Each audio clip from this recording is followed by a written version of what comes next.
শেখ হাসিনা কর্তৃক অবাঞ্ছিত বই আমার ফাঁসি চাই। লেখক মুক্তিযোদ্ধা মতিউর রহমান রেন্টু। পর্ব ৫। ডান দিক থেকে এক এক করে ৯ জন করে নৌকায় তুললাম। নৌকা ছেড়ে গেল, নামিয়ে দিয়ে আবার নৌকা ফিরে এলো শেষ ট্রিপ। আমরা ২ জন সহ ৫ জন নৌকায় উঠে নদী পার হলাম। সীমান্তের কাছাকাছি বাতেন ভাই নামে এক ভদ্রলোকের বাড়িতে রাত্রি কাটানোর পর সকালবেলায় আমার বন্ধু বাবুল আজাদ কান্না জুড়ে দিল। সে ঢাকায় ফিরে আসবে, আবার আমাকে সঙ্গে নিয়ে আসবে। বাবুল আজাদ কাঁদতে কাঁদতে বলতে থাকলো, রাত্রে স্বপ্ন দেখেছি, মা বলছে ফিরে আয়। রিমিকে স্বপ্ন দেখেছি। রিমি হলো বাবুল আজাদ আর আমার বাসার ঠিক উল্টো দিকে বাসার মস্ত বড় এক ধনী লোকের মেয়ে, বাবুল আজাদের প্রেমিকা। খুবই ভালো মেয়ে, সব দিক থেকেই ভালো। আচার ব্যবহার অমায়িক, দেখতে সুন্দরী, ভালো ছাত্রী, সবার প্রিয়। বেচারা রিমির অকাল মৃত্যু হয়েছে। আল্লাহর কাছে দোয়া করি রিমি যেন বেহেশতে যান। বাবুল আজাদ বলল, স্বপ্নের ভিতর রিমি আমাকে বলছে, বাবুল তুমি যুদ্ধে যেও না, তুমি মরে গেলে আমি কাকে ভালোবাসবো? তুমি ছাড়া আমি কাউকেই ভালোবাসতে পারবো না। তুমি ফিরে এসো, নইলে আমাকেও নিয়ে যাও, ইত্যাদি ইত্যাদি বলতে বলতে সে কি কান্না বাবুল আজাদের। আমার কাছে বাবুলের দাবি, চল আমরা ঘরে ফিরে যাই। কান্না যখন কিছুতেই থামতে পারলো না, তখন বললাম, তুই ফিরে যা, আমি ফিরে যাব না, আমি যুদ্ধে যাব। বাবুলের উত্তর, আমি তোকে ফেলে একা একা ফিরে যাব না, চল দুজনেই ফিরে যাই। না, আমি ফিরে যাব না, তুই ফিরে যা। না, আমি তোকে ছাড়া ফিরে যাব না। বাবুল আমাকে সঙ্গে নিয়ে ঘরে ফিরে আসবে, আমি ফিরে আসব না। বাবুলের কান্না থামে না। এক পর্যায়ে বললাম, সীমান্তের কাছেই তো চলে এসেছি, চল আর একটু সামনে গিয়ে দেখি কি হচ্ছে, তারপর ফিরে আসব। এবার বাবুল আজাদ রাজি হলো, কান্না থামলো। আমরা এবার সীমান্ত লক্ষ্য করে চলতে শুরু করলাম। যতই সীমান্তের কাছে যাচ্ছি ততই বেশি করে গোলাগুলির আওয়াজ শোনা যাচ্ছে। অনেক চড়াই উতরাই পার হয়ে ২ জন মিলে ভারতের ত্রিপুরা রাজ্যের রাজধানী আগরতলায় গিয়ে পৌঁছলাম। পথের অনেক কাহিনী, সব লিখলে ফুরাবে না। ভারতের যে জায়গায় আমরা গিয়ে উঠলাম সেই জায়গাটা বেশ উঁচু পাহাড়ের মতো, তবে পাহাড় না। এই জায়গায় উঠেই দেখি খাকি পোশাক পরা ৪-৫ জন আর্মি একটি বাংকারে দাঁড়িয়ে আছে এবং আরও ৭-৮ জন আর্মি দাঁড়িয়ে মানুষের সঙ্গে কথা বলছে। দেখেই তো আমার আত্মারাম খাসাছাড়া হয়ে গেল। আমি কোথায় এলাম? যে আর্মির ভয়ে সারা পথ কষ্ট করে এলাম, আর এখানে এসে সে আর্মির একেবারে মুখের সামনে দাঁড়িয়ে পড়লাম। ভয়ে আমি হিম হয়ে গেলাম। কিছু সময় জ্ঞানশূন্য থাকলাম, তারপর ধীরে ধীরে তাকিয়ে দেখলাম জনগণের মাঝে কোনো প্রতিক্রিয়া নেই, সবাই যার যার কাজে ব্যস্ত। আমি ভীষণ অবাক হলাম। স্বপ্ন দেখছি না তো? পরে বুঝলাম, ও এটা তো ভারত, এরা ভারতীয় আর্মি। পৃথিবীর সব দেশে আর্মির পোশাকই যে এক, এটা আমার জানা ছিল না। আমরা শরণার্থী ক্যাম্পে বা শিবিরে না গিয়ে সোজা কলেজ টিলায় চলে গেলাম। কলেজ টিলা মানে আগরতলা এমবিপি কলেজ ক্যাম্পাস। এই কলেজের টিলাতেই বাংলাদেশের প্রাক্তন ও বর্তমান ছাত্র নেতারা থাকতেন। এখানেই ছাত্র সংগ্রাম পরিষদ অফিস। শেখ ফজলুল হক মনির নেতৃত্বে পূর্ব পাকিস্তানের ছাত্রলীগের প্রাক্তন সাধারণ সম্পাদক, আওয়ামী লীগ যুবলীগের প্রতিষ্ঠাতা চেয়ারম্যান, দৈনিক বাংলার বাণী ও দৈনিক টাইমস পত্রিকার সম্পাদক বঙ্গবন্ধু শেখ মুজিবের ভাগ্নে। ১৯৭৫-এর ১৫ই আগস্ট শেখ মানিককে হত্যা করা হয়।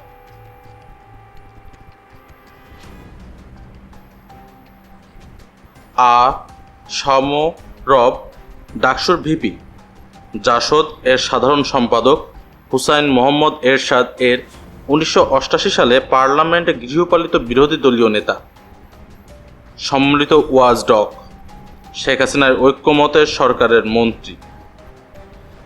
আব্দুল কুদ্দুস মাখন 1970 থেকে 1971 ডাকসুর ছাত্র সংসদের জিএস 1990 দশকে মারা যান এবং মিরপুর বুদ্ধিজীবী স্মৃতিসৌধে মুক্তিযোদ্ধা কবরস্থানে দাফন হয়। এম এ রশিদ পূর্ব পাকিস্তান ছাত্রলীগের দপ্তর সম্পাদক, স্বাধীনতার ইস্তেহার পাটকারী, স্বাধীনের পর বাংলাদেশ ছাত্রলীগের সাধারণ সম্পাদক, বর্তমানে ব্যবসায়ী। শেখ ফজলুল কবির সেলিম প্রাক্তন ছাত্রনেতা। শেখ মনির সহোদর বর্তমানে দৈনিক বাংলার বাণীর সম্পাদক, যুবলীগের চেয়ারম্যান, জাতীয় সংসদ সদস্য।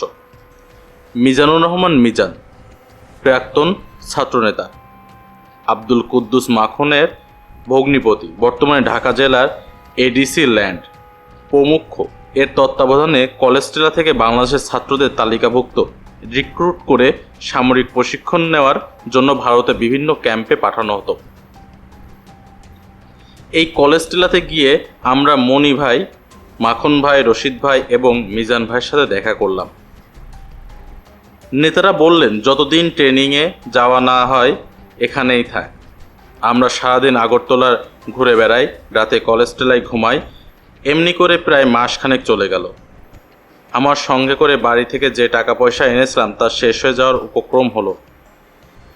এদিকে ট্রেনিংয়ে যেতে আরও বেশ কিছুদিন অপেক্ষা করতে হবে। এই অবস্থায় বন্ধু বাবুল আজাদ একদিন বলল, দোস্ত তুই থাক, আমি ঢাকায় যাই, গিয়ে বাড়ি থেকে টাকা নিয়ে আসি। আমি সঙ্গে সঙ্গে বাবুলের প্রস্তাব প্রত্যাখ্যান করলাম। বললাম, না, ট্রেনিংয়ে যতদিন না যায় ততদিন খেয়ে না খেয়ে কষ্ট করে থাক। খাওয়ার দারুণ কষ্ট করে গেলাম। ভাত পাই তো পাই না অবস্থা। আর বাবুলের প্রতিদিন একই কথা, তুই থাক, আমি ঢাকায় যাই, টাকা পয়সা নিয়ে আসি। আমি বলি, না, তুই ঢাকা ফিরে গেলে আর আসবি না। বাবুল আমাকে বোঝায়, দেখ দোস্ত, আমি যদি এখান থেকে চলে যেতে চাই তাহলে কি চলে যেতে পারি না? তুই কি আমাকে আটকে রেখেছিস? আমি চলে যেতে চাইলেই তো যে কোনো সময় চলে যেতে পারি। তোকে বলে যাওয়ার দরকার কি? আমি এজন্যই তোকে বলে যেতে চাই যাতে তুই মন খারাপ না করিস। তুই বিশ্বাস কর, আমি কথা দিলাম ঠিকই ঢাকায় গিয়ে মার কাছ থেকে টাকা নিয়ে আবার তোর কাছে ফিরে আসব। আমি বাবুলের কথা বিশ্বাস করলাম না। যে ছেলে বাংলাদেশে থাকতে রাস্তা থেকে বাড়ি ফিরে যাওয়ার জন্য কান্নাকাটি জুড়ে দিয়েছিল, সে ছেলে একা সীমান্ত পাড়ি দিয়ে ঢাকার বাড়িতে ফিরে গিয়ে টাকা নিয়ে আবার আগরতলায় আমার কাছে ফিরে আসবে, এটা কিছুতেই বিশ্বাসযোগ্য নয়। তবে চিন্তা করলাম, বাবুল যে কোনো মুহূর্তে সত্যিই আমাকে না জানিয়ে বাংলাদেশে চলে যেতে পারে। ওকে ধরে রাখার কোনো উপায় আমার নেই। না বলে পালিয়ে যাবে, তার চাইতে আমি বাবুলকে বাংলাদেশে যাওয়ার অনুমতি দিয়ে দিই, সেই ভালো। আমি বাবুল আজাদকে চলে যাওয়ার অনুমতি দিলাম। দুই বন্ধু সীমান্তে এলাম, একজন আরেকজনকে জড়িয়ে ধরলাম। অশ্রু সজল চোখে আমি বাবুল আজাদকে বিদায় দিলাম।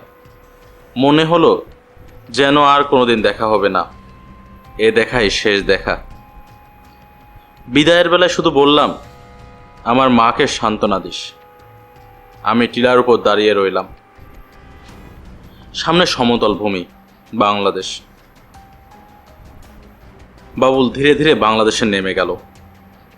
পলকহীন দৃষ্টিতে তাকিয়ে রইলাম বাবুলের যাওয়ার দিকে। দৃষ্টিতে যতদূর দেখা যায় বাবুল আস্তে আস্তে ছোট হয়ে যাচ্ছে। এক সময় দৃষ্টির বাইরে মিলিয়ে গেল বাবুল আজাদ। টিলার উপর ওই একই স্থানে কতক্ষণ নির্বাক, পলকহীন, ভারক্রান্ত হৃদয়ে আনমনা হয়ে দাঁড়িয়েছিলাম জানি না। ভারতীয় এক শিখ সৈন্যের স্পর্শে সংজ্ঞা ফিরে পেলাম। একাকী বিষণ্ণ মনে কলেস্টেলায় ফিরে এলাম। নিজেকে ভীষণ নিঃসঙ্গ মনে হচ্ছে। সারা রাত ঘুম হলো না। রাতভর শুধু মনকে শক্ত করলাম। দেখতে দেখতে সপ্তাহখানেক পার হয়ে গেল। শুনলাম কলেস্টেলায় আমরা যারা আছি তাদের খুব তাড়াতাড়ি ট্রেনিংয়ে পাঠিয়ে দেওয়া হবে। শুনে মনটা ভালো লাগলো। মুক্তিযোদ্ধা হব, দেশের মুক্তির জন্য যুদ্ধ করব। বাবুল আজাদের কথা মনে হলো। বাবুল আজাদ আর আসবে না জানি, তবুও যদি আসে আমাকে পাবে না। এসে দেখবে আমি ট্রেনিংয়ে চলে গেছি। আমার সাথে বাবুল আজাদের আর দেখা হবে না। যদি বেঁচে থাকি, বাবুলও যদি বেঁচে থাকে, দেশ স্বাধীন হলে হয়তো দেখা হবে। মিজানুর রহমান মিজান ভাই খুব অমায়িক লোক। আমাকে ডেকে বললেন, রেন্টু তৈরি হও, 2-4 দিনের মধ্যেই ট্রেনিংয়ে যাবে। তুমি ছোট তো, তাই একটু ঝামেলা হবে। তোমাকে ছোট বলে ট্রেনিংয়ে নিতে চাইবে না।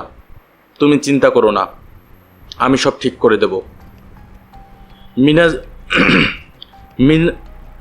মিজান ভাই এই ট্রেনিংয়ের লিস্টটা লিখে তাই খুব একটা ঘাবড়ালাম না। বাবুল চলে গেছে বেশ কয়েকদিন হয়ে গেল। মনের ভিতরে নিজের অজান্তেই ক্ষীণ আশা। এখনো বাবুল এলো না। আগামী পরশুদিন সকাল 7টায় আমি ট্রেনিংয়ে চলে যাব। সন্ধ্যা ঘনিয়ে এসেছে। মাগরিবের নামাজের সালাত ফেরাতে দেখি বাবুল আজাদ বলছে, রেন্টু আমি আয়সা পড়ছি। আমি স্বপ্ন দেখছি না ঠিক দেখছি কিছুক্ষণ বুঝে উঠতে পারলাম না। সত্যি সত্যি বাবুল আজাদ এসেছে। ব্রিগেডিয়ার আমিন আহমেদ চৌধুরী 1988 সালে ভারত সরকারের কাছ থেকে 1971-এর মুক্তিযোদ্ধাদের যে তালিকা সংগ্রহ করে এবং পরবর্তী পর্যায়ে 1988 থেকে 1999 সালে প্রধানমন্ত্রী শেখ হাসিনা তার দপ্তরে প্রধানমন্ত্রীর কার্যালয়ে মুক্তিযোদ্ধাদের যে তালিকা সংরক্ষিত হয়, ভারতীয় সেই তালিকার 1 নং ভলিউমের 461 নং মোহাম্মদ আবুল হোসেন এর ডাক নাম হলো বাবুল আজাদ। শুধু একা বাবুল আজাদ আসেনি, সঙ্গে আবার মনির নামে একজনকে নিয়ে এসেছে।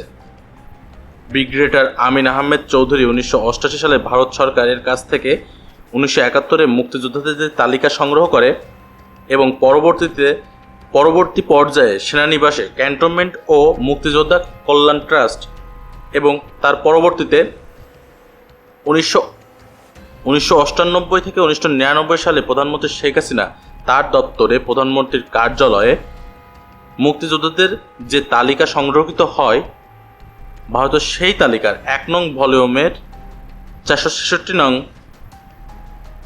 মোহাম্মদ আব্দুল হালিম সিদ্দিক, পিতা মোহাম্মদ সুবেদ আলী, 53 নং BK দাস রোড, ফরাসগঞ্জ, ঢাকা। মোহাম্মদ আব্দুল হালিম সিদ্দিক এর ডাকনাম হলো মনির। বর্তমানে মনির সপরিবারে আমেরিকায় বসবাস করে। মনির আমাদের পাড়ার ছেলে। আমি অবশ্য মনিরকে এর আগে চিনতাম না, এই প্রথম দেখলাম মনিরকে।